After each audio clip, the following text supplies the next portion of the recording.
আসসালামু আলাইকুম। আজকে আলোচনা করব প্রথম বিশ্বযুদ্ধ নিয়ে।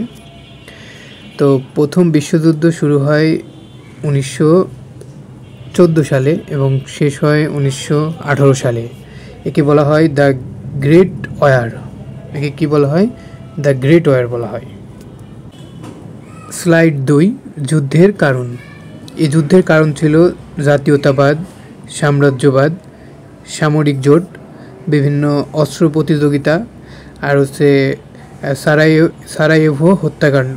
সারায়েভো হত্যাকাণ্ড হচ্ছে এটি কিভাবে হয়? 28 জুন 1914 সালে অস্ট্রিয়ার যুবরাজ ফার্ডিন্যান্ড বসনিয়ার রাজধানী সারায়েভোতে হানিমুনে গেলে সার্বিয়ার জাতীয়তাবাদী কর্মী গ্যাভরিলো যুবরাজকে স্ত্রীসহ হত্যা করে। এর প্রতিক্রিয়ায় অস্ট্রো হাঙ্গেরি গ্যাভরিলোকে তাদের হাতে তুলে দেওয়ার জন্য সার্বিয়াকে প্রথমে 48 ঘন্টার সময় বেঁধে দেয়, কিন্তু তাতে তারা ব্যর্থ হয়। এরপরে 1 মাস সময় বেঁধে দেয়, এতেও তারা ব্যর্থ হয়। তার ফলে 1914 সালে 28 জুলাই অস্ট্রো হাঙ্গেরি সার্বিয়ার বিরুদ্ধে যুদ্ধ ঘোষণা করলে প্রথম বিশ্বযুদ্ধের সূত্রপাত হয়। স্লাইড নম্বর 3, প্রধান জোট। মিত্রশক্তিতে ছিল হচ্ছে ব্রিটেন, তারপর ছিল হচ্ছে ফ্রান্স, রাশিয়া, পরবর্তীতে যুক্তরাষ্ট্র এতে যোগদান করে। আর কেন্দ্রীয় শক্তিতে ছিল central powers, Germany, Austria Hungary, তারপর অটোমান সাম্রাজ্য থেকে তুরস্ক, আর হচ্ছে বুলগেরিয়া। স্লাইড নম্বর 4, যুদ্ধের গুরুত্বপূর্ণ ঘটনা। 1914 সালে কি হয়, যে আমরা আগেই বললাম যে সারায়েভোতে হত্যাকাণ্ড হয় এবং যুদ্ধের সূচনা হয়। 1915 সালে ইতালি কী করে? মিত্রশক্তিতে যোগ দেয়। তারপর 1917 সালে যুক্তরাষ্ট্র মিত্রশক্তিতে যোগ দেয়। তারপর 1917 সালে রুশ এক বিপ্লব হয়। রাশিয়া যুদ্ধ থেকে সেখান থেকে কি করে? সরে যায় এই রুশ বিপ্লবের কারণে।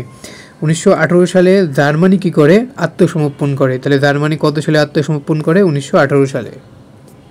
স্লাইড নম্বর 5, এই প্রথম বিশ্বযুদ্ধের ফলাফলে আসলে কি হয়? জার্মানির পরাজয় হয়, তারপরে অস্ট্রিয়া হাঙ্গেরি ও অটোমান সাম্রাজ্যের কি হয়? পতন হয়। তারপরে ইউরোপের মানচিত্র নতুনভাবে আঁকা হয়।